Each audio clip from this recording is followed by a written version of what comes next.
যারা দেশটাকে ভারতের কাছে বিক্রি করতে চায়, অঙ্গরাজ্য বাড়াইতে চায়, এই দালালগুলো থেকে হুঁশিয়ার থাকতে হবে এবং এদেরকে বাংলাদেশ থেকে চিরতরে বিতাড়িত করতে হবে ইনশাআল্লাহ। গান্ধীর নাতনি প্রিয়াঙ্কা, সে সংসদে বলতেছে ভারতের, যে ওনার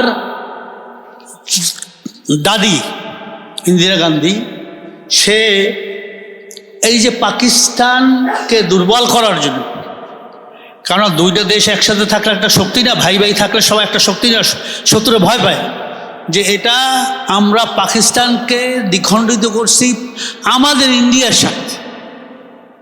এবং সেখানে দেখছেন যে অরোরার নেতৃত্বে ভারতের যে তখন সেনাপতি প্রধান ছিল, সে কার কাছে নিয়াজি কার কাছে হ্যান্ডওভার করছে এই স্বাধীনতা, যে যুদ্ধ বন্ধ, যুদ্ধ শেষ, কার কাছে করছে? নিয়াজি করছে না অরোরার কাছে? এখানে বাংলাদেশি কোনো ওসমানী সহ কেউ ছিল? কি বলেন সাংবাদিক বন্ধুরা? এইটা সে দেখাইছে ইন্টারন্যাশনাল, যে এটা ভারত পাকিস্তানের যুদ্ধ ছিল, ভারতের স্বার্থে। এই জিনিসগুলো উপলব্ধি করতে হবে।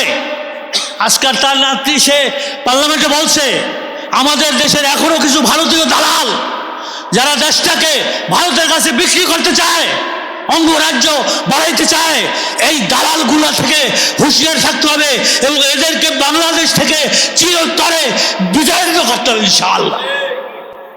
এই ভারতীয় দালালরা করছে। আজকাল কোথায় বিচার, কোথায় সংস্কার, কোথায় বৈষম্য দূর? এনসিপি অনেক কিছু বলছে, কোথায়? আমরা তো কিছু দেখি না। বিএনপি ক্ষমতায় কোনোদিন আসতে পারতো যদি এই 24-এর অভ্যুত্থান ছাত্রদল জনতার না হয়তো কি আসতে পারতো? তাহলে তাদের ভিতরে সুক্রিয়া নাই। তারা আজকাল জুলাইয়ের এই সনদ, সেইটা তারা বাস্তবায়ন করতে চায় না। যেটা আমাদের মহাসচিব বলে গেছে যে 6 মাস টাইম, পাসপোর্ট চলে গেছে, 1 মাস আছে, আপনারা কবে করবেন? আপনারাও যদি সহজ চতুরি আগের মতো আওয়ামী লীগ সরকারের মতো করেন,